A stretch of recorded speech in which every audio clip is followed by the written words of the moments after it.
సాహితీ మిత్రులకు నమస్కారం. వనజ తాతినేని కథల ఛానల్కు సుస్వాగతం. విభిన్న కథల సమాహారం వనజ తాతినేని. ఈరోజు నేను వినిపించబోతున్న కథ నాగేటి సాళ్లలు. రచన జొన్నవిత్తుల శ్రీరామచంద్రమూర్తి. కథను పూర్తిగా వినండి ప్రియమిత్రులారా. రచయిత పరిచయం కూడా కథ ఆఖరిన వినిపిస్తాను. చాలామంది స్నేహితులు పరిచయం వినటానికి అంత ఆసక్తి లేక కథను వినటం కూడా మానేసి వెళ్ళిపోతున్నారు. అందుకనే నేను రచయిత గురించి ఆఖరిన చెప్పబోతున్నాను. అన్యదా భావించవద్దు. కథ వినటం కావాలి. కథ పూర్తిగా విని నచ్చిన వాళ్ళు రచయిత గురించి తప్పకుండా తెలుసుకోవాలనుకుంటారు. రచయితలను మనం గౌరవిద్దాం, కానీ కథను ప్రేమిద్దాం. కథను వినేయండి. ఈ కథ 2019 డిసెంబర్ 15న సాక్షి ఫండే సంచికలో ప్రచురితమైనది. నాగేటి సాళ్లలో. ఆ సాళ్లంటే సృజనాత్మక గీతాలు. నాగేటి సాళ్లంటే కేవలం నాగలి కర్రు గీసే గీతలు కావు. ఒక జాతి సాంస్కృతిక వారసత్వాన్ని పండించే సృజనాత్మక గీతాలు. నాగేటి సాలంటే సీత. సీతంటే రామునిలోని నైతిక బలం. రాముడంటే ఒకానొక భవ్యమైన నాగరికతను రమింపచేసేవాడు. పొలం దున్నుతూ ఆలోచిస్తున్నాడు పోతన. మన సంస్కృతిలో పేర్లంటే కేవలం పేర్లు మాత్రమే కావు. ప్రతి పేరు వెనక ఎన్నో అర్థాలు, పరమార్థాలు, కథలు, ఇతిహాసాలు ఉంటాయి. వాటి వెనుక మనసులకు క్రమశిక్షణను అలవరిచే నైతిక చలన సూత్రాలు ఉంటాయి. అవే మనుషుల్ని మనుషులతో ముడివేస్తుంటాయి. ఆ ముడులు వేయటంలో ఒక్కోసారి చిక్కుముడులు, పీటముడులు పడిపోతుంటాయి. అన్ని ముడులని కేవలం బ్రేళ్లతో మాత్రమే విడదీయలేము. కొన్నింటిని వివేకంతోనూ, మరికొన్నింటిని విజ్ఞానంతోనూ విడదీయాల్సి వస్తుంది. జ్ఞానమనే క్షేత్రానికి ఆలోచనలే నాగలి కర్రులు. మెదడుతో ఆలోచిస్తే శాస్త్రం, మనసుతో ఆలోచిస్తే సృజన. తన ముందున్న చిక్కుముడిని విడదీయటానికి కల్పన మాత్రమే సరిపోదు. దానికి తగిన విశ్వనీయతని కల్పించాలి, శాస్త్రీయతని జోడించాలి. అప్పుడే అది కాలానికి నిలబడగలదు. లేకపోతే కేవలం అభూత కల్పనలా మిగిలిపోతుంది, కానీ సృజనాత్మకత అనిపించుకోదు. ఎలా? దున్నుతూనే చుట్టూ కలియజూశాడు. దూరంగా చెట్లు. తన ముందుకు వెళ్తుంటే అవి వెనక్కి నడుస్తున్నాయి. తను ముందుకు నడవటం నిజం. తను ముందుకు వెళ్తుంటే అవి వెనక్కి నడుస్తున్నాయి. తను ముందుకు నడవటం నిజం. అవి వెనక్కి వెళ్ళటం అబద్ధం. అలాగని ఆ చెట్లు వెనక్కి నడుస్తున్నట్లు కనిపించటం కేవలం కనికట్టు కాదు. దాని వెనక ఏదో శాస్త్రీయమైన భౌతిక సత్యం ఉంది. ఏమిటది? గుర్రం బండి వేగంగా పరిగెడుతోంది. అందులో వస్తున్న బొమ్మ నాయకుడికి ఏదో ఆలోచించుకుంటూ పరధ్యానంగా నడుస్తున్న పోతన కనిపించాడు. ఆయన తన చిన్ననాటి స్నేహితుడు. స్నేహాన్ని స్వంతానికి ఉపయోగించుకొని సజ్జనుడు. బండి మీద రమ్మని బలవంత పెట్టిన చిరునవ్వుతో నిరాకరిస్తాడే తప్ప కనీసం స్నేహధర్మంగా ఆయన బండెక్కడు. ఆయన పాండిత్యం, ఆయనకి నేర్పిన సంస్కారం అలాంటిది. అలాంటి స్నేహితుడు ఉండటం తనకి గర్వకారణం. పోతన దగ్గరికి రాగానే బొమ్మనాయకుడు బండి ఆపించి, రామిత్రమా, బండెక్కు అన్నాడు. ఆ పిలుపు కోసమే ఎదురు చూస్తున్న వాడిలా బండెక్కి కూర్చున్నాడు పోతన. ఆయన్ని పిలవకపోతే బాగుండదనే ఉద్దేశంతో మాత్రమే ఆహ్వానించాడు. కానీ ఆయన నిజంగానే తన బండెక్కటం అంటే తన జన్మ తరింపజేయటమే. అందుకే అబ్బురంగా పోతన వైపు చూస్తూ తన ఆనందాన్ని ప్రకటించబోయాడు. కానీ ఆయన దృష్టి తన మీద లేదు. తదేక చిత్తంతో బయటెక్కడో ఏదో వెతుక్కుంటున్న వాడిలా కనిపిస్తున్నారు. బహుశా ఏ పద్యం గురించో ఆలోచిస్తున్నట్లున్నారు. అలాంటప్పుడు ఆయన ఏకాగ్రతకి భంగం కలిగిస్తే సరస్వతీమాత క్షమించదు. అందుకే బొమ్మనాయకుడు కూడా మౌనాన్నే ఆశ్రయించాడు. తదేకంగా బయటికి చూస్తున్నాడు పోతన. బండి వేగంగా పరుగులు తీస్తుంది. దగ్గరగా ఉన్న చెట్టు చేమలు కూడా అంతే వేగంగా వెనక్కి పరిగెడుతున్నాయి. కానీ దూరంగా ఉన్న కొండగుట్టలు మాత్రం వెనక్కి కాకుండా ముందుకి నడుస్తున్నాయి. ఇవి వెనక్కి, అవి ముందుకి ఎందుకు వెళుతున్నాయి? ఎక్కడికి వెళుతున్నాయి? వేగం ఇంకాస్త పెరిగితే మరింత వివరం తెలుస్తుందేమో చూడాలి. బండి వేగాన్ని పెంచమన్నాడు పోతన. దాని వేగం పెరుగుతున్న కొద్దీ ఇవతలి వైపు చెట్లు, అవతలి వైపు కొండలు మరింత వేగంగా పరిగెడుతున్నాయి. ఈసారి దృష్టిని ఒక తాడి చెట్టు మీద నిలిపి చూడటం మొదలుపెట్టాడు. అవి ముందుకి, ఇవి వెనక్కి మాత్రమే పరుగులు తీయటం లేదు. ఇటువైపు చెట్టు చేమలు, అటువైపు కొండ కొనలు కలిసి ఒక దీర్ఘ వృత్తాన్ని ఏర్పరుస్తూ ఆ తాడి చెట్టు చుట్టూ పరుగులు తీస్తున్నట్లు అనిపిస్తోంది. చిన్నప్పుడు ఆడిన మట్టి బొంగరం గుర్తొచ్చింది. దానికి ముల్లుగా గుచ్చిన కొబ్బరి ఈను పుల్లలా కనిపిస్తుందా తాటి చెట్టు. వెంటనే బొమ్మనాయకుడిని అడిగి ఒక నాణెం తీసుకున్నాడు. ఏటవాలుగా చూస్తుంటే అది కూడా ఒక దీర్ఘ వృత్తంలాగే కనిపించింది. కానీ దాన్ని చేతిలో పెట్టుకుని పైనుండి చూసినప్పుడు మాత్రం గుండ్రని వృత్తంలా కనిపిస్తుంది. అది వృత్తాకారమైతే దానికి కేంద్రం ఉండక తప్పదు. ఆ కేంద్రమే బిందువు. బిందువంటే పరబ్రహ్మం. అది మిథునం, అర్ధనారీశ్వరం, రమారమణీయం, పూర్ణస్య పూర్ణమాదయ అంటే ఇదేనేమో. ఈ లోకమే అతిపెద్ద శ్రీ యంత్రమేమో. ఈ ఊహ రాగానే ఆ శ్రీచక్ర ప్రకృతే ప్రాణం పోసుకు వచ్చి తనని వాత్సల్యంతో గుండెల్లో పొదువుకున్నట్లుగా తోచింది. అమ్మ స్ఫురణకు వచ్చిన తరువాత చేతిలోని నాణ్యం కూడా శ్రీ యంత్రంలా కనిపించింది. అంటే దాని కేంద్రకమైన బిందువు నుండి కూడా అంతర్లోక జ్ఞాన వలయాలు విస్తరిస్తూ వెలుగులీనుతాయన్నమాట. కానీ ఆ వెలుగుల్ని కేవలం నాణ్యం పరిధి వరకే పరిమితం చేస్తున్నారు మనుషులు. అందుకే సంపదని దాటి ముందుకు ఆలోచించలేకపోతున్నారు. ఈ ఊహ రాగానే నాణ్యం హఠాత్తుగా మొయ్యలేనంత బరువెక్కిపోయింది. తక్షణమే దాన్ని బొమ్మ వినాయకుడి చేతిలో పెట్టేసి బండి దిగి వెళ్ళిపోయాడు పోతన. పోతనని ఆవరించి ఉన్న శ్రీచక్ర ప్రకృతిలోంచి ఏదో దివ్యవాణి వినిపిస్తుంది. చూడాలి, ఇంకా లోతుగా చూడాలి, దాని ఆంతర్యాన్ని కనిపెట్టాలి. ఇంట్లోకి రాగానే తనకి మహత్వ, కవిత్వ, పటుత్వ సంపదలిచ్చిన దుర్గమ్మ తల్లి మెడలోని గాజుల హారం కనిపించింది. ఆ గాజుల్ని చూస్తున్న కొద్దీ అమ్మవారు తనకేదో రహస్యాన్ని చెబుతున్నట్లు అనిపించింది. వెంటనే ఓ గాజుని తీసుకున్నాడు. దాన్ని నిలువున వేళ్ల మధ్య పట్టుకుని నేల మీద గిరగిరా తిప్పాడు. అది గుండ్రంగా తిరుగుతూ ముందుకి వెనక్కి కదులుతోంది. ఆ కదలికల్లో ఒక లయబద్ధత, ఒక నాట్యం, ఒక శాస్త్రీయత. అవన్నీ ఎక్కడి నుంచి వచ్చాయా గాజుకి? మళ్ళీ తిప్పాడు. మళ్ళీ కొత్త కదలికలు, కొత్త లయలు, కొత్త హొయలు. అంతేనా? వాటిలో ఇంకేదైనా ఉందా? అప్పటికి అసురు సంధ్య దాటింది. చెరువు నుండి నీళ్లు తీసుకువస్తుంది నరసమాంబ.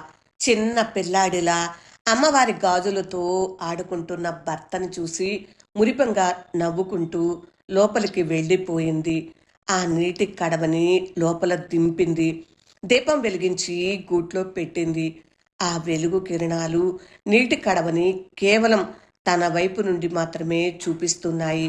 రెండో వైపున గుడ్డి వెలుగులో మసక మసగ్గా కనిపిస్తుంది కడవ. చూస్తుండగానే పోతన మనసులో కడవ భూమండలమైంది. దీపం సూర్యుడయింది. ఆ కడవనే చూస్తున్న తన కన్ను చంద్రుడయింది. ఆలోచన పదమైంది. పదం పాదమైంది. పాదం పద్యమైంది. నీ ప్రశ్నకి సమాధానం దొరికింది. అది నువ్వన్నట్టు కల్పన కాదు, నేనన్నట్టు భావన కాదు, ఆ రెండింటిని మించిన అనుభవం కూడా కాదు. అందులో ఉన్నది శాస్త్ర పరిజ్ఞానం అన్నాడు మల్లన్న. ఈ మాట చెప్పటానికైనా హాయిగా నిద్రపోవటం మానేసి నా మొహంలోకి చూస్తూ కూర్చున్నది అంటూ భర్త ముఖాన్ని ముద్దులతో నింపేసింది శారద. ముదమార ముద్దుల జడివానలో తడిసి ముద్దయ్యాడు మల్లన్న. తరువాత మెల్లగా భార్యని లేపి నిలబెట్టాడు. మంచానికి ఈ పక్క వేసిన ముక్కాలి పీట మీద కూర్చోపెట్టాడు. బుద్ధిమంతురాల్లా చేతులు కట్టుకుని భర్త ముఖంలోకి కొంటిగా చూస్తూ అడిగింది శారద. చెప్పండి శ్రీశైలవాస. మల్లన్న చిరునవ్వుతో శాస్త్ర విజ్ఞానమంటే చెప్పేది కాదని, సాక్ష్యాధారాలతో నిరూపించి చూపేదని తెలుసుకోండి భ్రమరాంబాదేవి అంటూ మంచం పట్టి మీద కూర్చుని అన్నాడు. ముందా పద్యాన్ని గుర్తు చేసుకోండి. పద్యాన్ని భర్తకి అప్పగించింది. శారద రవిబింబం బొపమింపంచి బాత్రమగు ఛత్రంపై శిరోరత్నమై శ్రవణాలాంకృతి అయి గళాభరణమై సౌవర్ణ కేయూరమై చెవి మత్కంకణమై కటిస్థలీ నుదంచ తత్కటయై నూపుర ప్రవరంపై పదపీఠమై వటుచిడుదా బ్రహ్మాండమున్ నిండుచోన్. అయినా ఈ అర్ధరాత్రి పూట ఆకాశంలో రవిబింబాన్ని ఎలా తీసుకొస్తారు కానీ నా మాట విని పడుకోండి సిరికొండ స్వామి. తొందరపడకు దేవి, నీకు రవిబింబం కావాలి అంతేగా, క్షణంలో రప్పిస్తాను కానీ ప్రస్తుతం నువ్వే మీ మామగారు అనుకో. అదిగో ఆ పున్నమి చంద్రుడే రవిబింబం అనుకో. మరి వామనుడెవరు? ఇంకెవరు? నేనే. ఇప్పుడు చెప్పండి, చందమామ ఎక్కడున్నాడు? తమరి తలకి 4 మూరల పైనున్నాడు. కొంచెం పైకి లేస్తూ అడిగాడు. ఇప్పుడెక్కడున్నాడు? ఎలా ఉన్నాడు? అడుగు ఎత్తులో కర్రలేని గొడుగులా ఉన్నాడు. మరికొంచెం పైకి లేస్తూ అడిగాడు. ఇప్పుడెక్కడున్నాడు? తల మీద కిరీటంలా ఉన్నాడు. తరువాత అతను కొద్ది కొద్దిగా పైకి లేస్తుంటే అతను అడగకముందే చంద్రుడు ఎక్కడున్నాడో, ఎలా కనిపిస్తున్నాడో తన వ్యాఖ్యానంతో సహా చెప్పటం మొదలుపెట్టింది. ఇప్పుడు చెవి దుద్దులా ఉన్నాడు. అబ్బో, ఎంత పెద్ద దుద్దో! ఏమిటలా చూస్తున్నారు? నాకు కూడా అలాంటి దుద్దులు చేయిద్దామనా? వద్దులేండి, అంతంత దుద్దులు పెట్టుకుంటే చెవి తమ్మెలు చీలిపోతాయి. అదిగో మెడకి నిండైన కంఠాభరణం. ఆహా, ఎంత అందమైన భుజకీర్తో! అంత పెద్ద దండకడియం పెట్టుకుంటే జబ్బలు పడిపోవా? అయినా నాలాంటి బక్కపీచులకి అంతలేసి కడియాలు ఎందుకులేండి. అదిగో మొలతాడు కట్టిన బంగారు మువ్వ. కాళ్ళ గజ్జె కంకాళమ్మ. పండు వెన్నెల్లో వెండి గజ్జల వైభవం మురిపిస్తోంది. మరి పాదపీఠం ఏది? అదిగో ఒంటి పాదపీఠం. ఏమండోయ్ వామనమూర్తి గారు, పొరపాటున ఆ 2వ కాలు కూడా ఎత్తారనుకోండి, కింద పడతారు. మామయ్య గారు దర్శించిన దృశ్యం త్రివిక్రముడిని కళ్లకు కట్టింది పండితపుత్ర అంటూ శారద నవ్వుతుంటే మల్లన్న కూడా శృతి కలిపాడు. ఇద్దరూ కాసేపు నవ్వుల్లో మునిగి తేలాక తనే ముందు తేరుకుంటూ అడిగింది శారద. ఇప్పుడు మీరు చూపించింది నా కళ్ళకు కనిపించిన అనుభవం.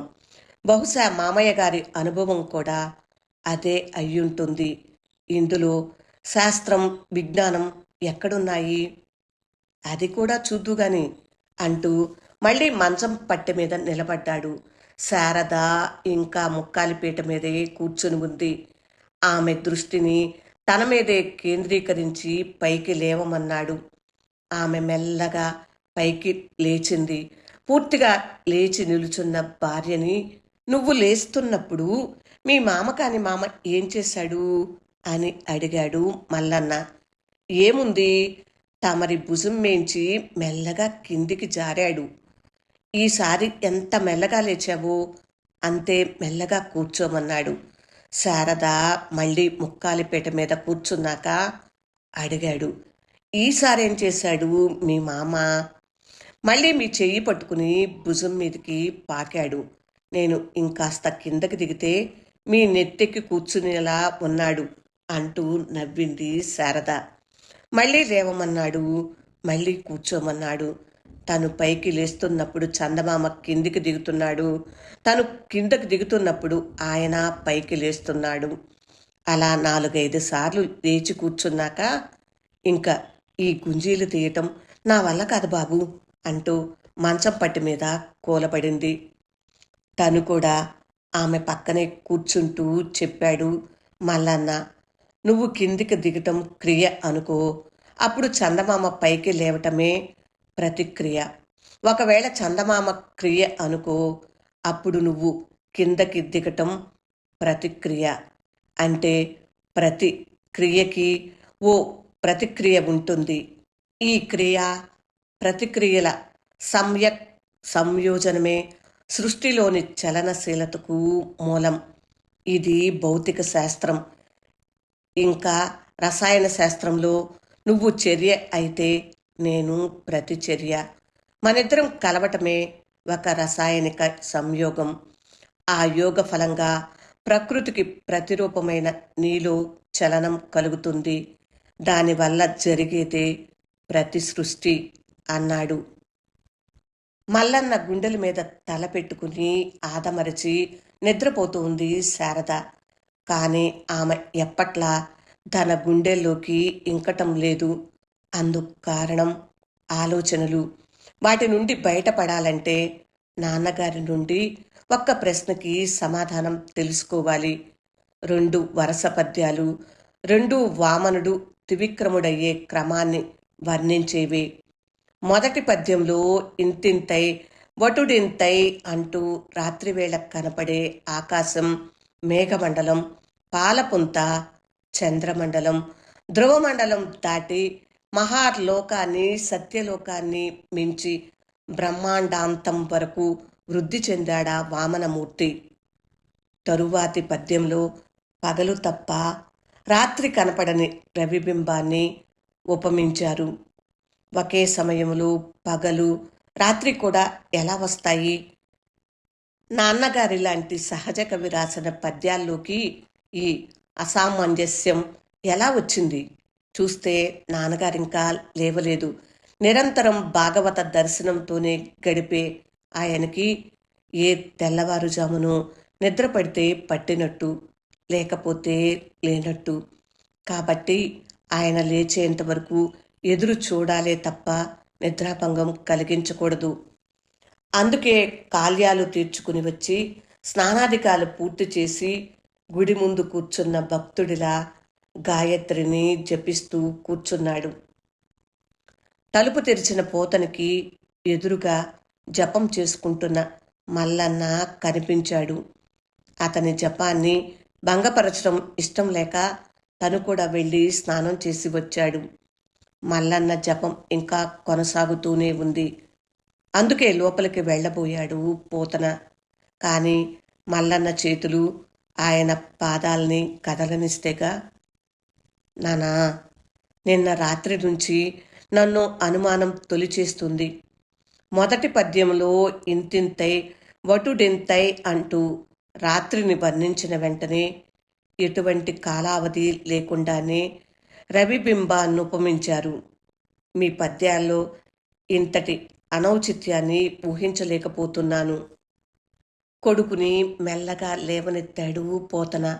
లోపలికి తీసుకువెళ్ళాడు. అప్పటికింకా పూర్తిగా తెల్లవారలేదు. అందుకే లోపల మసగ్గా ఉంది. నిన్న రాత్రి నరసమాంబ పెట్టిన నీటి కడవ ఇంకా అక్కడే ఉంది. గూట్లో దీపం కూడా వెలుగుతూనే ఉంది. దాన్ని చూపిస్తూ, ఆ దీపం సూర్యుడనుకో, మధ్యలో ఉన్న ఈ కొండే భూమండలం అనుకో. ఇప్పుడు ఆ కొండ మీద సూర్యుడి వెలుగు పడిన వైపంతా పగలు. కొండకి యువతలి వైపు నీడే కానీ వెలుగు పడదు. కాబట్టి ఈ వైపు రాత్రి. భూమండలాన్ని మించి ఎదిగిన త్రివిక్రముడికి ఇప్పుడు నీకు కనిపిస్తున్నట్టుగానే పగలు రాత్రి ఒకేసారి కనిపించటంలో ఆశ్చర్యం కానీ, దాన్ని వర్ణించటంలో అనౌచిత్యం కానీ ఏముంది నానా అన్నాడు. మల్లన్నకి నోట మాట పెగల్లేదు. అందుకే తండ్రి వైపు అబ్బురంగా చూస్తుండిపోయాడు. పక్కనే ఉన్న నరసమాంబకి కూడా ఓ తొంటరి అనుమానం వచ్చింది. మనకు కాబట్టి భూమి ఇక్కడ కొండలో ఉంది, సూర్యుడేమో ఈ పక్కన గూట్లో ఉన్నాడు. ఆ చంద్రుడు చూస్తే కొండకి వెనక వైపున్నాడు. మరి మీ వామనుడు బలిచక్రవర్తి నిలబట్టానికి స్థలం ఎక్కడుంది స్వామి? అప్పుడప్పుడే తెల్లవారుతుంది. ఆ వేకువ కువకువల్లో పోతన పెదాలపై విరిసిందో చిరు దరహాసం. మా వామనుడు ఆది మధ్యాంతరహితుడు. ఆ బలిచక్రవర్తేమో రాబోయే సావర్ణి మన్వంతరానికి కాబోయే దేవేంద్రుడు.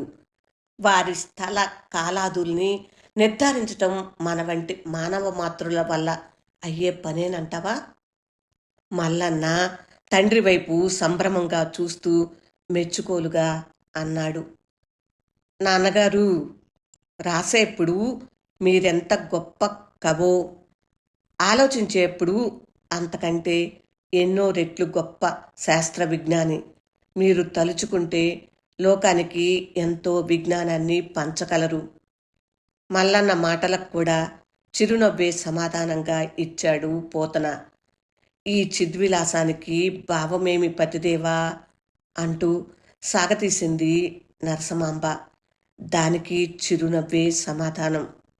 అంతలోనే అటుగా వచ్చిన శారద చెప్పింది, మామయ్య గారెంతటి ప్రాచీనులు, అంతకు మించిన నవీనులు.